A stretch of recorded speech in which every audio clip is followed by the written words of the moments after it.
Well, hello there and welcome to the Confused Breakfast. Do you remember the pure joy of a trip to the video rental store as a kid? It's hard to beat the ease of the modern era streaming platforms where you don't even have to leave your house. But there was something truly special about heading to Blockbuster, picking out a movie by hand, and listening to the new Rex Manning hit single on the way home to watch it. On this podcast, we revisit and dissect some of our favorite childhood movies from that magical era to see if they still move us the way they did as kids. I'm your host, Mike Schulte. Joining me, as always, two dudes who went to rock and roll heaven and weren't on the guest list. Sean Pryor and AJ Venz live from the new studio. Woo! How the heck are you? Rocking and rolling, baby. Oh, Rexy, you're so sexy. Would you say no? Okay. Would you want to, like, who's in rock and roll heaven, you think? Would you really want to be a part of that guest list? I thought it was. Is this like a? Is that like a real venue she was talking about, or was it just like? Oh, I don't like the idea of that. If there's a music like venue called Rock and Roll Heaven, yeah, I'm not going.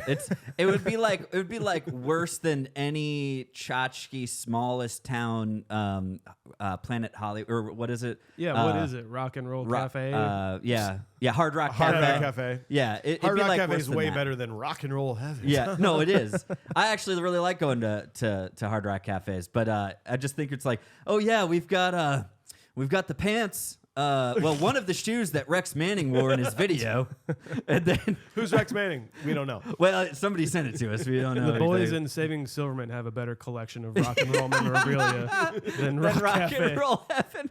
Okay. Well, boys, on today's episode, we discuss one of the lowest grossing movies of 1995, a film that follows one of our favorite formulas, a hangout movie taking place over 24 hours. One of two movies where a Liv Tyler character is in love with a guy named AJ. We're, of course, talking about 1995's Empire Records. Nice. AJ. Well, dang it. Ladies and gentlemen, it's time for another nostalgic journey to the past with The Confused Breakfast. Sit back, relax, and enjoy wherever you are in the world. Take it away, boys. Well, this movie was voted on by our dearest Patreon members, the smartest people in the world at patreon.com/confusedbreakfast. Nice. We gave them 5 music movies to vote from, and this might have been our closest Patreon vote so far. Empire Records won with 34% of the vote. This is Spinal Tap, 28%. Wow. Almost Famous, 23%. That Thing You Do, a very lowly 11%, surprisingly. Whoa. La Bamba, 2 votes. Just throwing it out Just there. 2 votes. 2 votes. Hey, can't wait to do that one. If that's you, we're going to send you a crisp $1 bill. Yeah, you love it. What about a crisp $2 bill? Nope. Okay. Well, if you are new to this podcast, we're going to be reviewing Empire Records scene by scene with a modern eye. That's me. But in order to do that properly, we got to talk about it with pure nostalgia. AJ, what do you got to say about this movie? First time you saw it, what was your nostalgic rating? What do you say? What do you say? I will tell you what I say. This is one of those movies that there was this sweet spot in life for me that, like my oldest brother, who's 10 years older than I am. I'm the youngest; he's the oldest, and then I have 2 brothers in between there, right? My oldest brother Ray is 10 years older than I am, and this is, I mean, him showing me this movie was like Eddie talking to Mark about the tape of music. It's like this music is, you know, this movie is based around the music that is the glue of the world. Without it, life would be meaningless. You know what I mean? And that's the way it felt like he was describing this movie to me and like showing me. And this is actually like my.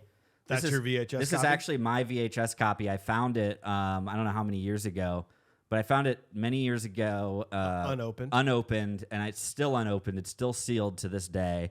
So let's open it up now.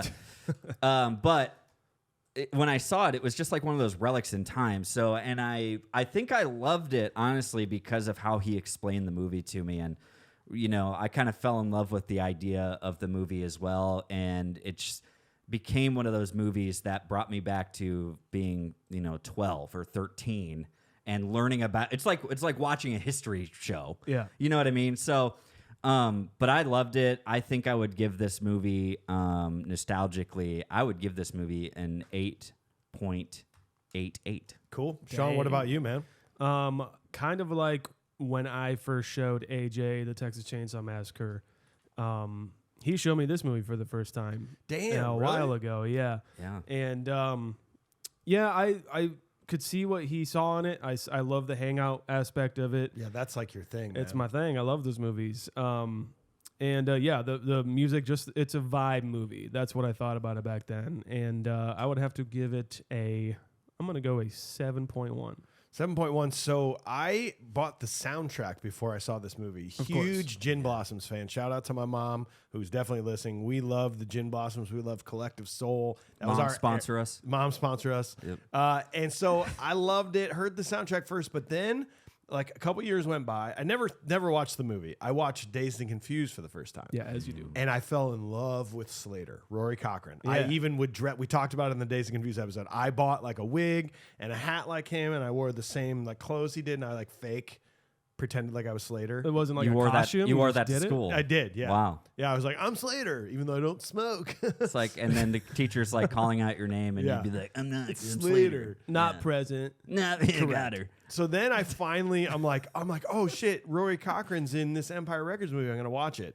Fucking hated it. Whoa. I hated Wow. so much that he was like the complete opposite person in this Yeah. movie, and it just rubbed me wrong the first time. And then I said, I don't really care about this movie. I'm moving on. Wow. And never saw it again until today. Okay. So Nice. I'm a 3.7, guys. I am very low on this. Whoa. Executive producer Starling, he says, I stumbled buddy. upon this movie late one night on HBO, returning from a college bar. I'm not exactly sure why I decided to record it on my VCR, perhaps Liv Tyler. Nevertheless, I found myself watching it almost weekly throughout the rest of my spring semester. The plot involved Lucas gambling the store's deposit in Atlantic City to save the business, only to lose everything. However, the real heart of the story revolved around Rex Manning Day. In my college days, this was the movie I watched the most, and the only change I would have made back then was casting Alicia Silverstone in Renee Zellweger's role, and maybe have her and Liv make out. That's the only change I'd make. All right. If Spotify had existed, I would have played Renee's version of Sugar High ad nauseum. It became the only movie I ever discovered and became a one-person marketing machine for eagerly sharing my worn-out VHS tape with anyone willing to watch. I loved it so much that during my senior year, I became the president of the films committee on campus, organizing a Gen X film weekend featuring Mallrats, which he also reviewed, and Chasing Amy, just for the chance to see Empire Records on the big screen. I haven't discussed or seen this movie with anyone since 1997, except for one instance. I met a film critic 20 years ago whose positive quote was printed on the back of the box. Ironically, he was a harsh critic, and the movie received few positive reviews. You want to see if it's on there? A killer soundtrack Yeah. by Skip Sheffield, and then Young Delightful Cast by Renee Rodriguez. Okay. Miami soundtrack. When I first heard you mention Empire a couple years ago, it prompted me to call and leave a voicemail. It was affirming to know that I wasn't alone. Others had seen and enjoyed this movie. For me, it was a solid 9.5. Whoa. Damn the man, save the Empire. That takes us to a 7.3 as a group, nostalgically, which is, it's up there. It's about middle. Just about a movie. And that's my fault. I apologize. Wow, but dude. 7.3 is going to take that just below Batman, just above Cool Runnings is how we feel about that nostalgically. okay. But we are going to strip it away. First, we got to start with Sean. We got to learn the important details of the movie. Sean, what do you got for it? I got produced by Aaron Milchin, Tony Ludwig, and Michael Nathanson. Written by Carol Heikkinen. She also wrote Center Stage and a movie called The Thing Called Love. Cinematography by Walt Lloyd. Also cinematogged Sex, Lies, and Videotape. A few episodes of The Wonder Years, Private Parts, Superstar, great, well, I say great in quotes, Nick Cage movie, Zondali. It's actually horrible, but it's fun. And The Santa Claus. That's fun. We've done that movie. Yeah. Kind of fun. Fun. Edited by Michael Chandler, who also edited Amadeus and Howard the Duck. Executive soundtrack producer Jonathan McHugh. I think these guys are pretty important. Music coordinator Desiree Craig. And directed by Alan Moyle, who also did Pump Up the Volume and a little underrated movie that people should check out called Weirdsville with Scott Speedman. Cast: Anthony LaPaglia, Maxwell Caulfield, Debbie Mazur, Rory Cochrane, Johnny Whitworth, Robin Tooney, Renee Zellweger, Ethan Embry, Coyote Shivers, Brendan Sexton III, James Willis, and Liv Tyler. Screenwriter Carol Hankin. That's the correct. Whenever you hear a name, that's the correct reaction. I just speak Elvish. I go, you know, name my name. Let's do it again. Liv Tyler. Oh, no, right. I don't like that. Screenwriter Carol We need a Hankin. soundbite for Liv Tyler that's just. So we're going to get angry mails like, that wasn't Elvish. That's not That's Elvish. not Elvish. I know Elvish. Well, that wasn't it. That was way closer to technically. Dwarvish. Screenwriter Carol Hankin came up with the idea behind the script based off her experiences while working in a Tower Records in Phoenix, Arizona. She was approached with a deal for the rights to produce her script for $325,000 for the script and $200,000 when the movie got made, plus 5% royalties and any merch and Didn't get much 1% from the soundtrack revenues. Well, she did okay there, I think. The producer of New Regency wanted the script really hard for a teen movie slate they were trying to reach. The producer was also approached with the script for Clueless. He chose Empire Records instead of the way more highly successful Clueless. Oosh.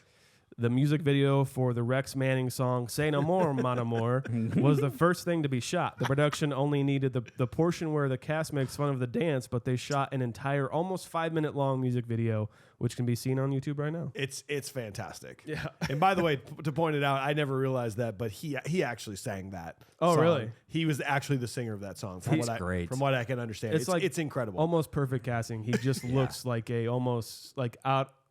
coming out of his career Yeah. kind of singer, you Like, know, yeah, that had he's- some hits. Yeah, You know, he's reaching his has-been stage. Yeah. Kinda. The only other person that could have played that role, Shooter McGavin. Oh yeah, Christopher McDonald. I feel like I he think. could.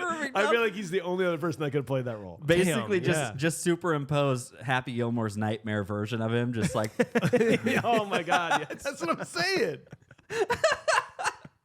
Someone do that, internet. The film was heavily edited with multiple characters and almost 40 minutes being cut from the film, which might be some of my issues with it here, but we'll find out. Time out. Did anybody see the extended version? I at all? didn't. I was. I Hoping, didn't. I did. So I'll have a few Okay, things cool. to add. Yeah. You saw I the watched it Ulysses twice. cut? I watched the regular one and the Ulysses cut. 3 hours Wow. of just What, nonsense. the 30 gram version Yes. of Empire Records? Yes.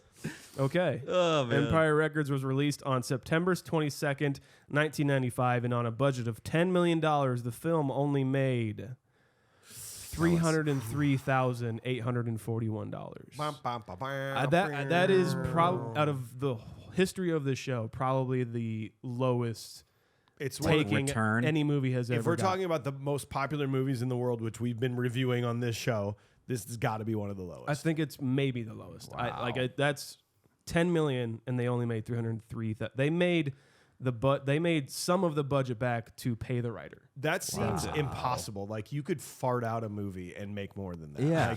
Like in the 90s, people were like, oh, cool soundtrack. Wow. don't I guess know. I'll go watch the movies. Just insane to me. Yeah. But the movie has gone on to gain a devoted audience, and Rex Manning Day has become an official day in the hearts of many. Well, thanks, Sean. Up next, we got to go to AJ. We got to learn more about the ratings and reviews from critics and fans alike. What do you got on this one, bro? Well, guys, we can't do this. Not today. Not today. Not today. Not on the tomato meter. Day. I don't like that one. I tried to get through it. It's okay. It didn't work out well. Not on Rex Manning Day. Splat. Gross. Say no more. 31%, guys. Just want to do the movie? Oh, yeah. Here, I'll start at the beginning. Action. All right. This requires the obedience of a saint. No, okay. 31%, guys. That is 18 from the bottom of any movie that we've done. That's slightly higher than Heavyweight, slightly lower than Three Ninjas. Well, Okay. Is where the critics feel that movie deserves to be. Audiences vehemently disagree on Rotten Tomatoes at an 83%. Wow. That's quite a discrepancy. I don't know if it's the biggest one. It's our our third biggest discrepancy between critics and fans. This was 51 points difference. Gone in 60 Seconds, 52 points difference. Boondock Saints, 63 It's like almost 100. Critics gave it a 0. Fans gave it 100. I don't know. Somebody's wrong. It's somebody's wrong in there, but You're we don't both know wrong. Yeah. Everybody in the middle know what? is You're exactly both wrong. right. That's exactly If there's a big right. discrepancy, you're both wrong. Both wrong. You are. It's a 6.7 on IMDb, though. That's tied with Armageddon. There are 6. Maybe IMDb finally got it right. Maybe it's Liv Tyler's fault. Yeah. Well, I want you to actually. I want you to know this. I did some math here. So, Liv Tyler has 29 movie credits. 6 of them are a 6.7. 6 movies are a 6.7 that she has done. If you average that together, you know what it comes out to? 7.1. But if you remove the 3 Lord of the Rings movies, it's a 6.7. 6.7. So her I was gonna career is say. a 6.7. Oh, wow. Hey, Okay. it's subjective. Subjective. It's fans. Just Fans saying. out there. Fans of her. Nepotism. Yep. Guys, I wanted to find out a little bit more of what Mr. Raj Ebe had to say. Wanted him here for the first day in the studio, the new studio, Got to be. to join us. He really praised, honestly, Rory Cochran's performance in this movie. He said it was pretty much the best thing out of it, the best performance in the movie. He really wrapped up his review by saying this. It wasn't very long, but he said, if the movie is a lost cause, it may at least showcase actors who have better things ahead of them. He goes on to say, for those unfamiliar with them, the sight of the band Gwar singing Saddam a Go-Go Hell yeah, from their album This Toilet Earth may help pass the time. He's a fan. Apparently he's a No, Gwar fan. That's guys. awesome. He's a Gwar He's trying fan. to sound cool. I fucking love Raj. No He's one a likes Gwar Gwar. fan. I saw Gwar at Hawkeye Downs, and I got so bloody, and it was so fun. You saw him just so you can be like, I saw Gwar. I'm a big fan. Dude, okay, it's not that song, but they have some good songs. You okay, don't even Mike. know the song. I do, yeah, okay. Hey, whatever. Sean, No one knows Gwar songs. you love Gwar. You thought- you should join the band. You thought Jim Blossoms was a person. Yeah. No, I did never. I was such a fan that I knew the difference. Sure. And for the record, let's see how many monthly listeners Gwar has on Spotify. Oh, they got a lot. Dave Brocky died, man. You got to. 130,000. That's awesome. I figured. Look, they've been in movies. They should be bigger. No one listens to Gwar. And you can send your hate mail to P.O. Box It's 10016, Cedar Rapids, Iowa. New We have P.O. one now. box. How about that? Yeah. Gwar. What it is. Okay. What's it good for? Me. I like it. TV Guide Magazine, again, the authority on movies, gave it a 50 out of 100, gave it a half out of 1. Insubstantial, predictable, and often dull. It's a dismaying move from director Alan Moyle, who displayed a real grasp of pulp energy in 1990s Pump Up the Volume. They didn't like it. They gave it half. They said it's a movie. Yep. Empire also said, for all its faults, it's the good-natured, quirky humor that this, for the most part, offers is ultimately makes it very hard to dislike. We like the title of the movie. Yes. Yeah, they stole it, but Right. We appreciate it. We appreciate the shout out in their title, but we just couldn't agree. Can't co-sign on that. We can't co-sign on this one. I do want to bring this up. Might be the first one from our new exclusive Discord. Yeah. the new Patreon tier. The new Patreon tier. Exclusive in there. Mr. Jarrett Layoff gave us some great little feedback. He gave us kind of a nice little review, but he did find one that he found one out there that I didn't get to see. He thought I might have found it, but I want to give him credit for finding it. This critic review, it said, it called the movie, it's a soundtrack in search of a movie. And I couldn't agree more. I think that's the most profound review of this movie for sure. Yeah, I almost want to debate that it's a movie in search of a soundtrack. Oh, wow. really? Okay. We may We'll get talk into about that more when we I get thought into you were a it. fan of Jim Gin. Blossoms. Jim Blossoms. Don't really like gin. I like blossoms though. You're like, okay, well. You're allowed to have at least one good song in the movie. And Jarrett, you did also mention in here that you want to punch Eddie. We'll tackle that in a little bit later on down the line here. Okay. He's apparently also one of those people that added Rex Manning Day to his holiday list. Cool. So Okay. congrats, Jarrett. Good job, man. And thank you for Yeah, thank you for thanks. shouting that out. Actually, in the in the Discord channel. Here's something, guys. This is a 1 out of 10. This was in 2019. There is no dog in this movie, said Pronoun 36. Oh my God, the poster has a freaking dog on it. There's a dog in it. Where's the dog? There you go. March 15th, 2019. There are some films that may not be perfect, but have just the right amount of charm and nostalgic value that you can't help but enjoy them. Empire Records is not one of those films. Yeah. You saw it coming a mile away. Yeah. As soon as you started talking. I know some people have a soft spot for this film, for those films. I know some people, they have a soft spot for this one in particular, but not me. Empire Records is one of the most abysmally annoying films I've ever seen in my life. There's no character, no charm, no originality, no effort, ! It all feels like one long, poorly edited music video with a sloppy screenplay attached at the last minute. Speaking of which, this movie is written terribly. There is a point when one character commits a federal crime, which would normally result in prison sentence, and the action is brushed off like nothing. In fact, there are multiple scenes just like this. The film also has the dignity to take difficult subject matter such as drugs, depression, and even suicide, and just brush them off in its own idiotic way before returning to more quick editing, loud music, and screaming teenagers. I want to say Empire Records is so bad it's good, but that would also require actual enjoyment of the film. As far as that goes, I received none. Other than all that, I would recommend seeing this film if you're catatonic. Ooh, got him. Jab, got it. I kind of like that. All right. Come on, watch the rabbit punches. Local Man, this is mostly just good for the title. Number 1, Local Man attempts to ruin business ruined by teens. A terrible movie that attempts to be deep and meaningful are shallow and dumb. None of these characters are characters. They're all character types and do not have anything close to depth or anything of interest to say. So that's what that person had to say. I'm not going to read the rest of their review. Okay. But I will give you this one because who knows? Maybe it won't even last inside this episode. But this is a 7 out of 10, guys. Nick Tusk, January 2nd of 2024, it was very recent, said, a little gay, but okay. What year was this?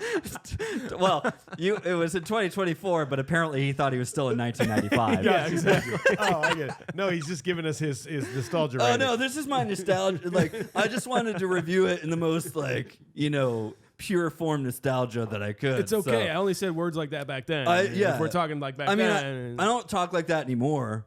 I just, not bad. I was expecting Richard Linklater type of movie, but had some okay storylines. Renee Zellweger, young as hell. Again, Cool.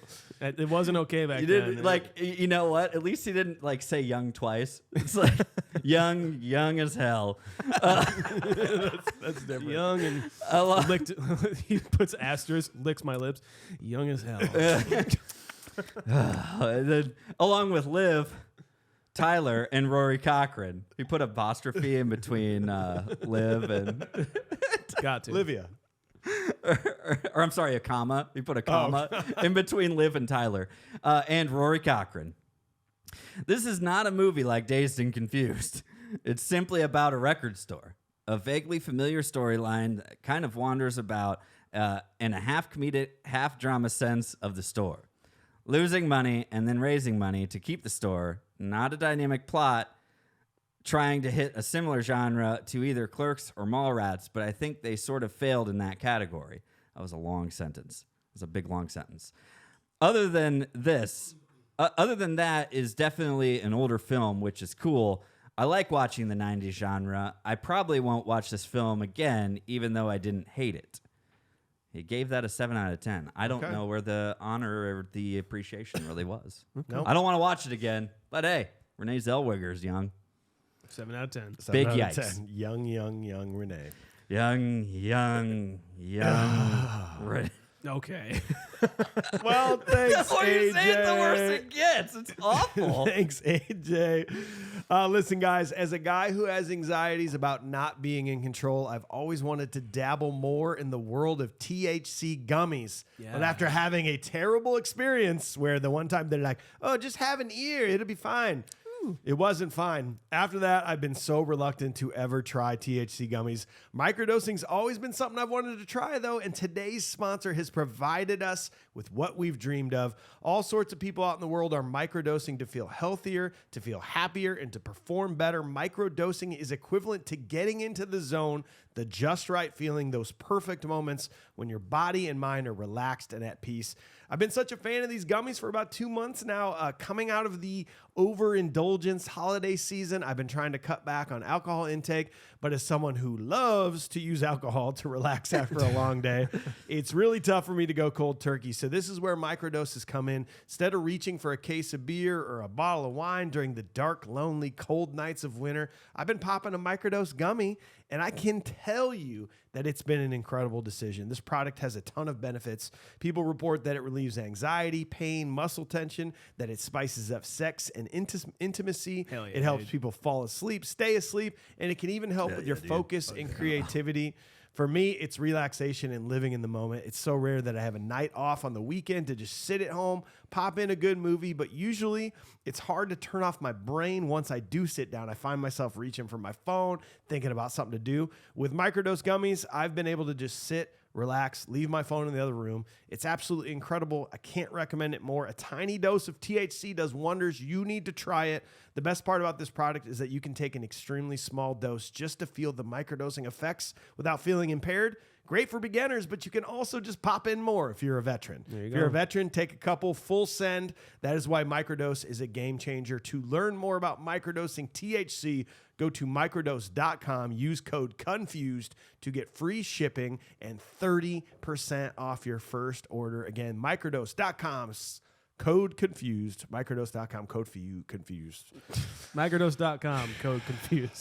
Just say somebody said 30% off. Just somebody say it. 30% off. 30% off.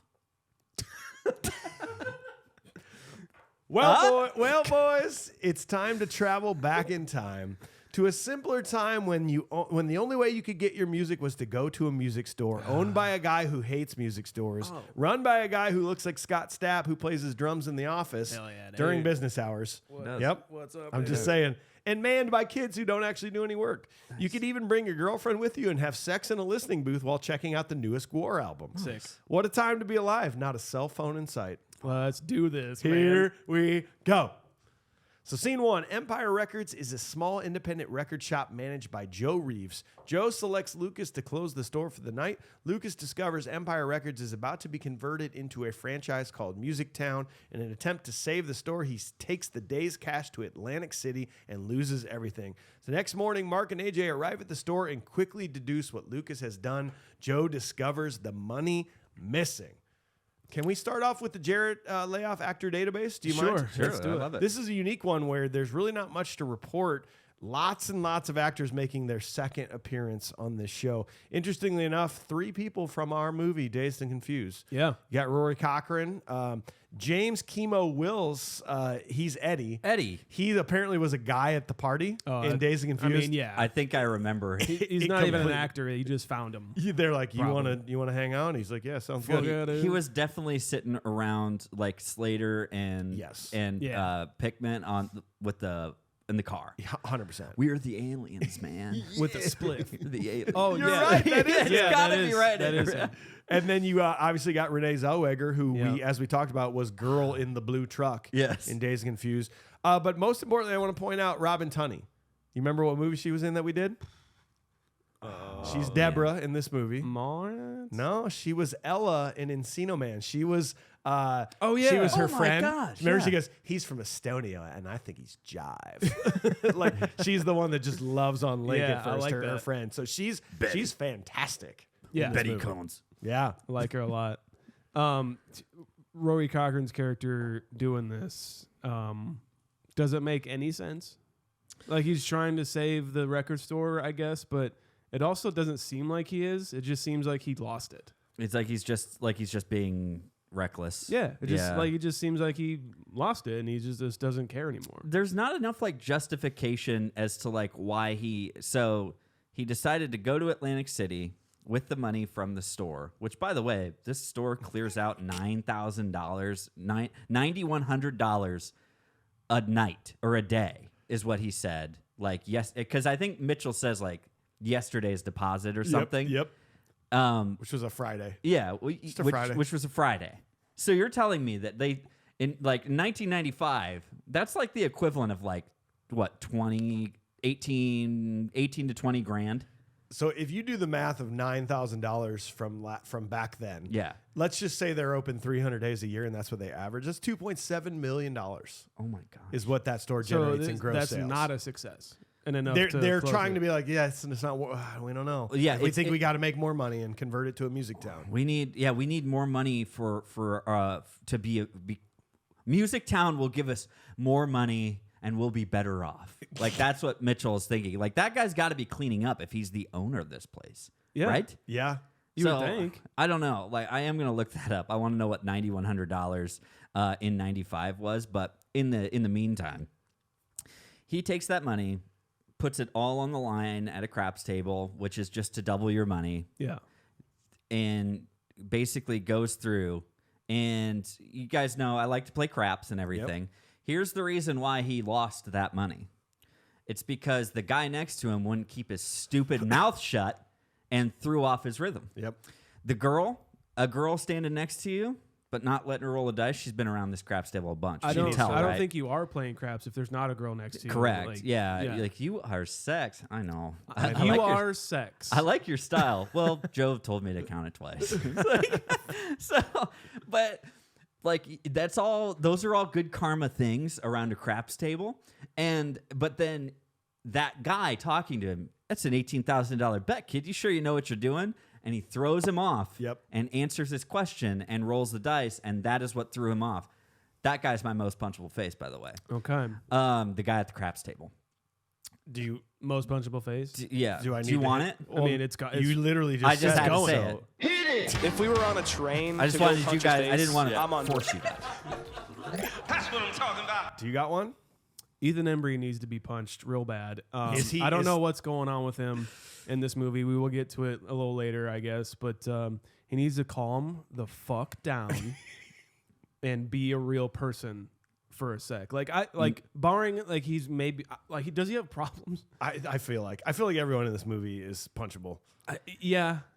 I just he's annoying in this, and I love Ethan Embry. Like, Yeah. I really do. FYI, it's about exactly that. In 1995, $9,100 would be worth $18,000. So that's about $5 million a year. $5 million a year is what you're grossing is what they're in sales. clearing. It's pretty good. That's not bad, right? I mean, what's your rent over there or something? Like your overhead can't be that bad. Two $2,000 a month, maybe. Yeah. Yeah. So, but Ethan Embry's character in this reminds me of like a Matthew Lillard Yeah. kind of vibe. Yep. Kind of off the wall Just and crazy, not like charming overdoing Matthew it. Lillard. Yes, exactly. This isn't Matthew Lillard from like Without a Paddle. This is Matthew Lillard from like Scream. God damn it. And well, you're welcome. And I'm sorry, I'm right. But I will tell you this, Mike. This is my Rory Cochrane. Okay, but my punchable face is Lucas. Okay. I think this is one of the worst, most pointless, dumbest characters that has ever been written into a movie. Really? I completely do. Like, he's so fucking hateable. What he does, and then him like coming back and not owning up to anything. Yeah. And having the guts just be like, yeah, whatever, like, sorry. And not apologizing for it. His trying to be cool and like philosophical on everything. Who knows where thoughts come from? They just appear. What are you fucking talking about? Aliens, man. Dude, and this is, keep in mind the era we're in here. Like, give me, if we're talking about influential people on a high school mind, it's not Lucas. I hope no one attempts to be him. Give me Mitchell Guzin all day. Like, let me try to be Mitchell Guzin. He actually is at least like a normal, good person that has philosophical things to say. Lucas sucks. You're right. In this rewatch, yes, you're 100% correct. No, I'm not saying anything. I think Rory Cochrane is an incredible actor who makes. Yeah. Like, is it does he do that? Is that the direction of this movie to make us hate him? Or was this the 90s where it was like, dude, this is a really cool guy that people are going to relate to? I'm really confused and conflicted about a lot of the characterizations in this movie. Yeah. And like I really it's from what it sounds like, because you watched the extended version, right? I watched it twice. I watched the version that most people have seen, and then last night I just hit it. I put it on Flex, our little secret Flex account, and it was the extended version. Okay. Oh, wow. So I've seen it. From your tone, what I'm gathering is that it didn't do anything else. It added the extended version just added a bunch of pointless conversations. Okay. To go along with many of the pointless conversations. Were they pointless, or did they add any characters? There's a few things Context that, as we get into it, I will point out. Okay. There's a few that did add a little extra context. The thing it never explains is why Lucas does what he does. Okay. I know there are some implications that maybe he did this to keep. I've heard one where he did it to make sure that Joe didn't make a mistake and throw his life away by becoming part of the man. Yeah. That he had this grand scheme plan. I don't buy that. I mean, because we He don't. makes mention of that near the end. Like, Does you he? knew We ab- don't- Joe does. He says, Okay. you knew You about knew this it. all along, didn't you? He's like, what do you mean? He's like, the store. So he kind of does. Yes. He alludes to it. But We just simply don't get enough characterization through Yeah. anybody for me to care about any of their actions or what I they're agree. doing. Right. Like that's just the way it is. And I was hoping that maybe the longer cut would squash some of that and add some characterizations. Like, I don't know. I assume these people are out of high school, like maybe going to college. I they're in think- this range. So right? they do say this might have been an extended version. Somebody does say that Lucas is 21. They go, you're 21. Like Okay. they specifically say that, and we know that Liv Tyler's 17. Right. So I think we've got this 3 to 4 year gap. Which of makes sense, employing people at a record store Yeah. or a video store even. But Those are the people who want to work there. it's just their relationships don't intertwine, or all of they know each other and they know each other through work. And I get that. I've never worked retail, so I'm not privy on that kind of relationship or anything. But as far as the movie goes, I don't get enough at all to even, like I said, care about him at all. Or what are you pressing? No, I wanted to hit this I'm Sean. because of what you were saying. I felt the same way. I was like, It's fun. I didn't get what I wanted out of this movie, so I went searching for is there any information out there? I have 3 different fan theories on this movie. shoot, okay. One came from Mr. Kenobi on Reddit. He thinks that Lucas is being driven by a supernatural force, that he encountered a demon in Atlantic City who took over his body. I mean, literally anything else will make sense. And I'm so in on this right now because it's the only thing that makes sense to me. He changed. They say, Yeah. he's not, whoever Lucas is in this movie is not who he normally is. It doesn't seem like No, it. none of his words make any sense anymore. He sits there with this weird look on his face. They even say, AJ even says, yesterday you were normal. Yeah. Today you're the Chinese guy from Karate Kid. So, and he goes, what's with today? What's with today? He's literally not making any sense. At the craps table, he's got all this luck, but we're saying that a force greater than him basically said, nope, you're going to keep going until you lose this money, because the effects of everything that happens in this movie comes from him losing this money. By the end, Deb realizes she's loved and seen. Gina takes the lead on Sugar High, follows her musical dreams. AJ goes to art school. Corey realizes she doesn't need to be perfect all the time. Joe buys Empire Records. Joe even called Lucas on. He says, you knew this was going to happen. Yeah. It's implied Lucas knew all this would happen, if not directly forcing it to happen when he went to Atlantic City. After getting scolded by Joe, he tells Joe that it's all going to be okay. He's like, dude, it's going to be fine. I lost your money. Don't worry. Just wait and see what's going to happen. He knows that Deb's okay. He's like, Deb's okay. And he's holding her brain up really weird. He even says, always play with their minds. He even says that in the movie. I mean, towards the end, he has a fourth wall break for no reason at all where he says perfect. So, I mean, people are thinking maybe he's either some sort of demon that is manipulating this whole movie, or it's just all a dream when he fell asleep on his motorcycle and he wakes up, the whole movie's a dream from there.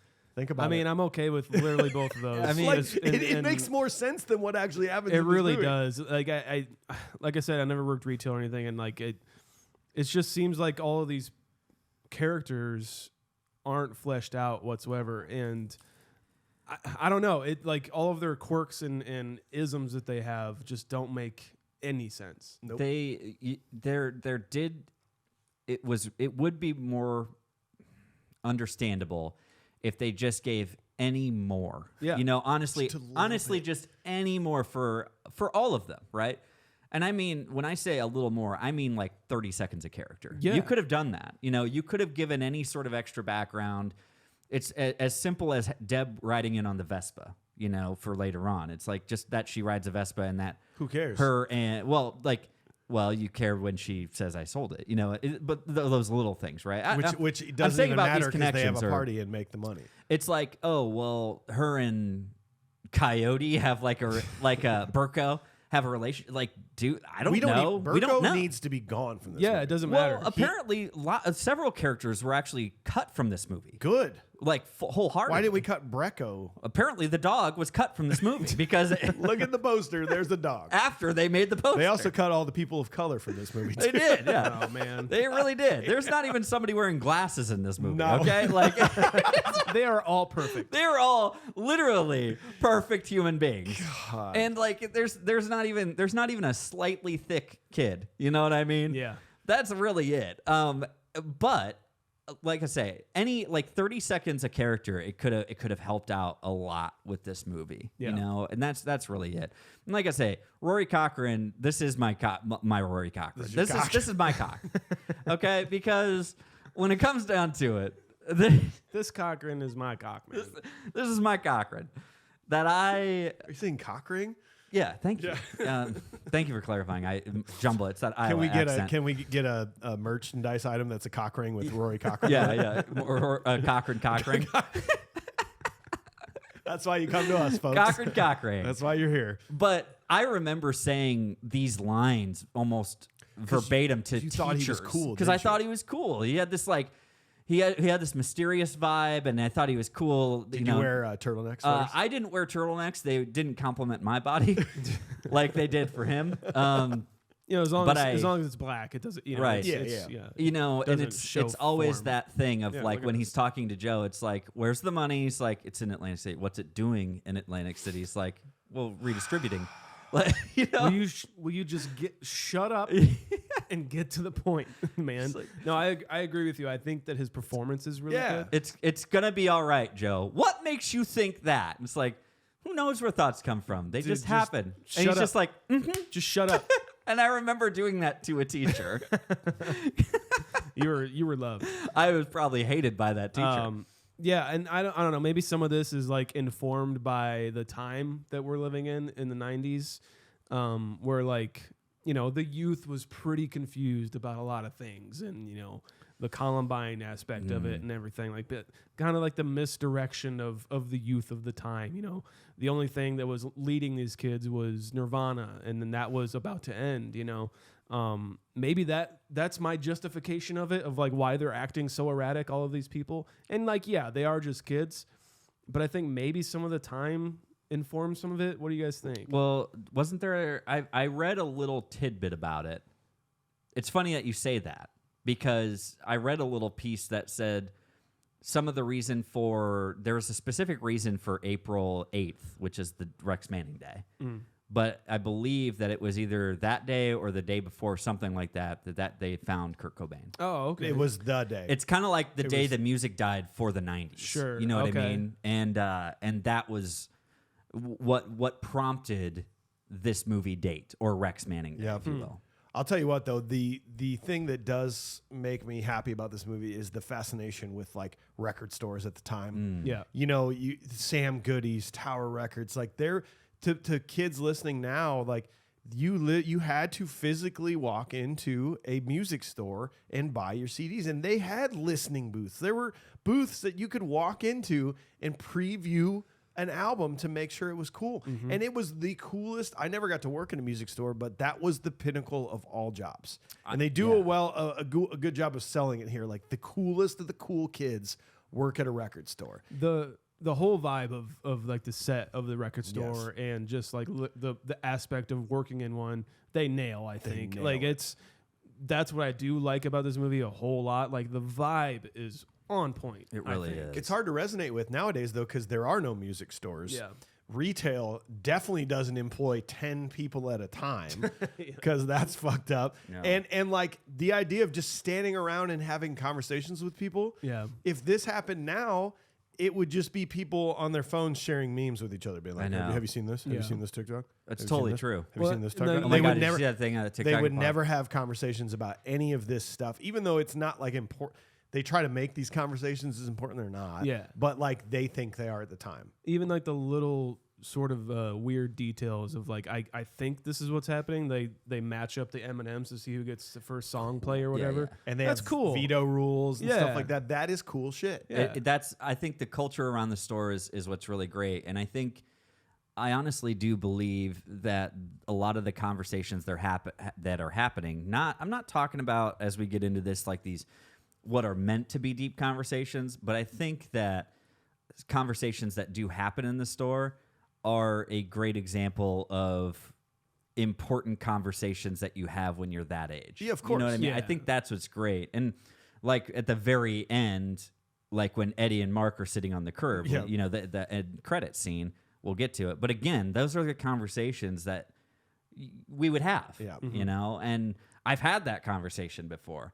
And yeah, I do believe that I just wish that everything was a little bit more fleshed out and a little bit more reasoning to why this movie started the way it did. And I'm glad that that scene happened, because if he didn't go to Atlantic City and if nothing if that didn't happen, like you said, Mike, we don't have a movie. We don't. The cover of Hey Joe as Joe walks in. Amazing. I do like it. It's one of my favorite placements of songs, actually. Yeah, it's really cool. It's I think it's when he directly finds out that the money's missing. He's like, "Hey Joe," like that was a cool cue. Comes Like, out pissed. This Where are you movie going knows with that gun in knows your what hand? it's doing. Yeah, exactly. Yeah. And again, I think that the music, whether you love it or hate it, is another character in this, because I do believe that this is an example of musical lyrics, not necessarily music, that are very, very well placed in a song or in a movie. So, and we'll go through them. So. Well, before we move on to scene 2, we got to talk about DraftKings Sportsbook, an official sports betting partner of the NFL playoffs. They are bringing you an offer that'll help make the playoffs electrifying. New customers can bet only $5 on any game, and you get $200 instantly back in bonus bets.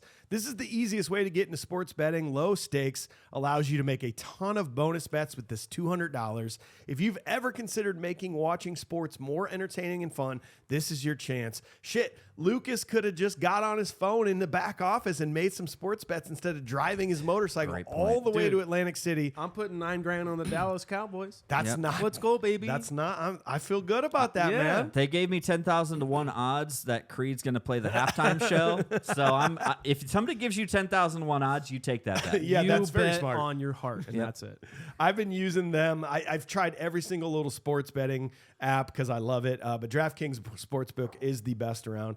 Think about all the options for fun bets this upcoming Sunday. NFL playoffs will begin. It's going to be wild. I made a bet earlier in the season that the Buffalo Bills would win it all. So I'm holding on to that. I'm hoping this is the year they get past the dreaded Kansas City Chiefs, because nobody likes the Chiefs. Not anymore. Download the DraftKings Sportsbook app now and use code CONFUSE. New customers can bet just $5 to get $200 instantly in bonus bets. Only on DraftKings Sportsbook with code CONFUSE. The crown is yours. Gambling problem? Call 1-800-GAMBLER or visit www.1800gambler.net. In New York, call 877-8-HOPE-NY or text HOPE-NY 467-369. In Connecticut, help is available for problem gambling. Call 888-789-777 or visit ccpg.org. Please play responsibly on behalf of Boot Hill Casino and Resort in Kansas. 21 plus, age varies by jurisdiction. Void in Ontario. Bonus bets expire 168 hours after issuance. See dkng.com/football for eligibility and deposit restriction terms. Responsible gaming resources. Scene 2. The rest of the employees arrive at work to start the day, including Deborah, who locks herself in a bathroom and shaves her head after attempting suicide the night before. Joe explains the music takeover. A young shoplifter named Warren is apprehended and held until police arrive. I was going to ask you guys, what do we think about all of these? Now all the main characters are together. Yeah. Do we actually like any of these characters? That's question number 1. Question number 2 is, if you were picking yourself as a high schooler, who were you? Like, which character were you most likely? I did try to think about this. And unfortunately, I was never pretty enough to be any of them. So you don't I have don't just know. personality-wise. Oh, yeah. It still wasn't. wasn't beautiful enough to be any of them. Dude, look at us. None of us Their were. personalities were much more beautiful than mine. Yes. Oh man, I don't know. Maybe Eddie, right? Is that You were the Eddie. the stoner Eddie? I guess I'm maybe closest to him, but I did Making brush my pot brownies. teeth. Yeah, you actually brushed your Jesus Christ, man. Him and Bracco or whatever the hell his name Burko. is. Fucking Burko, it's like, hideous. you guys, what is the matter with you? Yeah, What's going on with your faces? You're young. Maybe- How how are are your you? feet? How are your teeth How are that your bad? maybe a little bit of both of them that I was. But as far as our relationship goes, like I said, I don't have enough information on these guys to like believe that they're friends or that they're even No. coworkers. Like this seems like the first day on the job, kind of, and then it's like they're guessing like, oh, remember back like a week ago we did this? Is like I just assume that they made that up because Yeah. I have no idea. You know? I think a great idea of which character are you.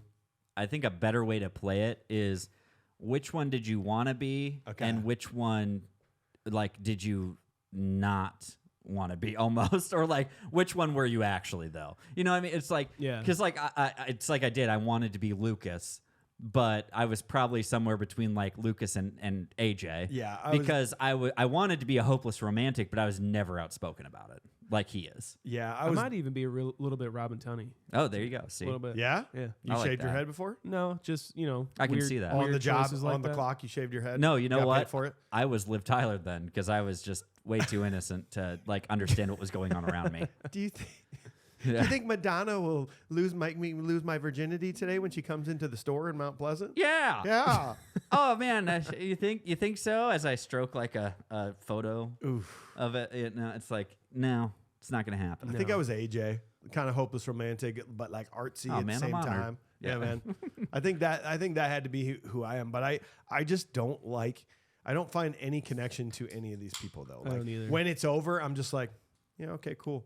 I'm glad that worked out for that person that I really cared about. Oh, I don't Here's the actually care thing. about anybody. I realize, and we've said this before about another movie that we have done before, that the idea is you realize that you are more than one of these people. Like you're a collective of these people, right? Like I can't remember what the last movie we did that we kind of said this in, but it's like no, I feel like I'm all of these guys. It could have been Breakfast Club. It was even. It's Breakfast like I think Club, I'm. yeah. I feel like I'm pieces and parts of all of them, even though they tried to almost pigeonhole these characters. I don't think they did a good job of that because I identify with several of them. And then I realized I don't know that I actually identify with any of these characters. I identify with the dialogue that was written. Yeah. And that's honestly it, because I don't feel anything towards the way you said it. I feel something towards what's being said. Does that make any sense?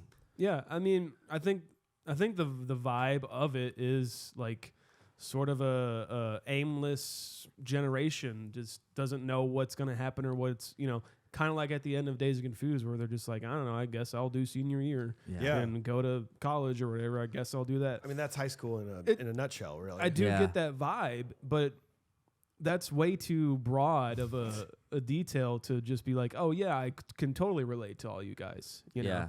And like even like Ethan Embry's character, what's his damn name? Doesn't Mark. matter. Mark. Yeah, with a C. I'm like, what is going on, man? Are you okay, dude? And like licking the poster outside and shit. Licking the girl's feet. Yeah, Oh yeah. By the way, yeah, he totally like kissed a stranger's feet. But were they strangers? They had By the to way, be. that don't was, know. that was Wish.com Katie Holmes. I had Oh, to look it nice, up to be nice. like, is that Are Katie we Holmes? sure? No, it's Wish.com. I didn't know if he Oh. was okay at all. And like I've known people like that, but not that bad, Ooh. And it's just I don't know what's going on with It's him. not good. And Yeah. your art is gluing pennies and quarters to the I don't have to fucking explain my floor. art to you. What are you doing? That is one of my favorite lines of this movie, Don't we need money? Well, again, that's my favorite. Fuck. His rent just went up. Yeah. That's $12 in quarters. Who glued these quarters down? And he's like, I don't feel the need. I explain did. I did. What the hell for? I don't feel the need to explain my art to you, Warren. It's like, I love that. That's not art. again. That is just idiotic and Yes. stupid. No, just I suck. disagree because I'm just like, I think it's fucking funny because you're watching him try to pick them up. I think that's hilarious. That's an art project in itself. I would do that in the corner of an art museum of like if I had an art show and art hanging up everywhere, and then there would be a spot where like there would be quarters glued down, and I would just want to watch and count how many people tried to pick them up. It would be funny because you're doing it. Yeah. It's stupid because It's Andy Kaufman level humor. It's stupid because he's not even on that level. Okay. He's on the level of this is actually art. Oh, he thinks it's art. That's why he thinks it's Look at I this see. profound Abraham Lincoln. Wow. What do you think about it? It's like, no. Like, yes, that is funny, an Andy Kaufman level kind of joke, but he is doing it on purpose. And I think he's pretentious about gluing money to the floor. Also, why isn't Joe pissed about that? We have to vacuum around there. It's going to chip the vacuum. What are you doing? But you do got to talk about like the Deb stuff. Like, you know, I mean, this is definitely pretty profound. I remember thinking it was when I saw it of like, oh man, she like attempted suicide and she shaved her head. Like anytime a woman shaves their head on screen, it's just like, wow, I can't believe you did that. You know, like it's such a moment. You're just in like, cause she's not acting that she's shaving her head. She's shaving her head. Yeah. She's and actually seeing it doing for the first time. Like it's incredible, but it's so weird how they handle. Like I feel like today, if they remade this movie, this whole thing would be different. The suicide attempt would just stop it. The suicide attempt would be a much bigger arc in this whole thing of like of a lesson learned and make sure you get help. And this is just like, yeah, she did it, and okay, I guess we probably won't really talk about it anymore. I guess so They gloss it as if it is simply a cry for help, not an actual attempt. Yes. You're Then right. you have the later scene of her like mock funeral and everything, and I think that that's completely okay. Like obviously, I think she's going through stuff, but she's also into darker kind of themes of whatever. And I've known people like that, and I've been like You this, are where one. it should, where it's just like, but and the movie portrays it and comes off to me as selfishness. And it's not like taken care of. Yes. Like you guys are saying. It's not, they kind of gloss over the fact that she's suicidal right now where she needs help. And Even just the cry for help version of that, it's still really like we need to figure this out. yeah, and if you want to lean into it and do like a mock funeral for yourself, it's not going to help if it's in that vein of, well, we loved her and everything. Like it's not. Therapy's going to help. Right. yes. Getting actual help. BetterHelp.com. No. Yes. To anybody out there that has thoughts like that, seek help. It is Like, it talk is to important people. You have to to talk do to it. somebody. Yes. And she doesn't want to talk to anybody in this movie. It's you know, very like, true. And, you know, there are those moments where I think there is some genuine concern showed for Deb. However, somehow it doesn't make an impact on the viewer. I don't know. It doesn't. You know, because, and I think part of it, for me, especially upon this rewatch, was the moment when she goes out and the other two girls are at the register and she says, oh, just in case before you hear all about it, and kind of shows. Yeah, right. It's like even that right there is kind of like, it does seem like you're almost being a little dramatic, but at the same time, you still did that. Yes. And it shouldn't be like brushed over. Yeah. So.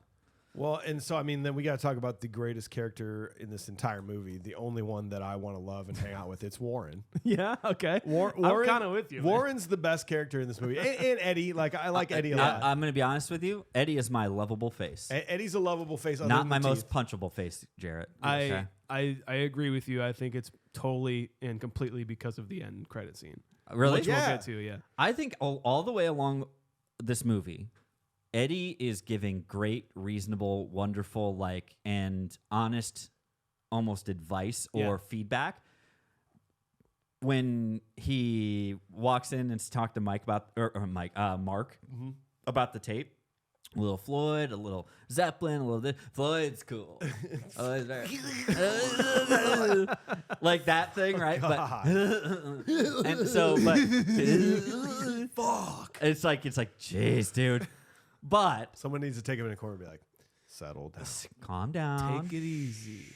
Relax. Stroke the furry wall, like at that level. But when he's doing that with Mark, when he sits down with Liv Tyler at the thing after the, well, you know, we'll get there. But and then like you forgot your thingy, like he doesn't. Yeah, I love that. I love those love moments. that. I don't know what it is. Hey Joe, sorry I'm late, man. I brought some pizza for everybody in case anybody was hungry. Where's Sexy Rexy? Like Eddie, I love you, man. Yeah, you are amazing. Do you know what dude. his job is in the record store? Is he a janitor or something? No. So that is some of the extended scenes. He runs this little kiosk in the corner that's strictly for vinyl. Oh, And he like okay. repairs vinyl records and tells people He's the best, man. Then Like, he yeah. is officially the best. Yeah, then yeah, he is. I totally agree with you, and I was kind of wanting to say this towards the end, but like when they're having the argument of like the Pixies had a better bass line or Pixies Than had better Primus. bass lines than Primus or whatever, I'm like, this is the movie. What? Yeah.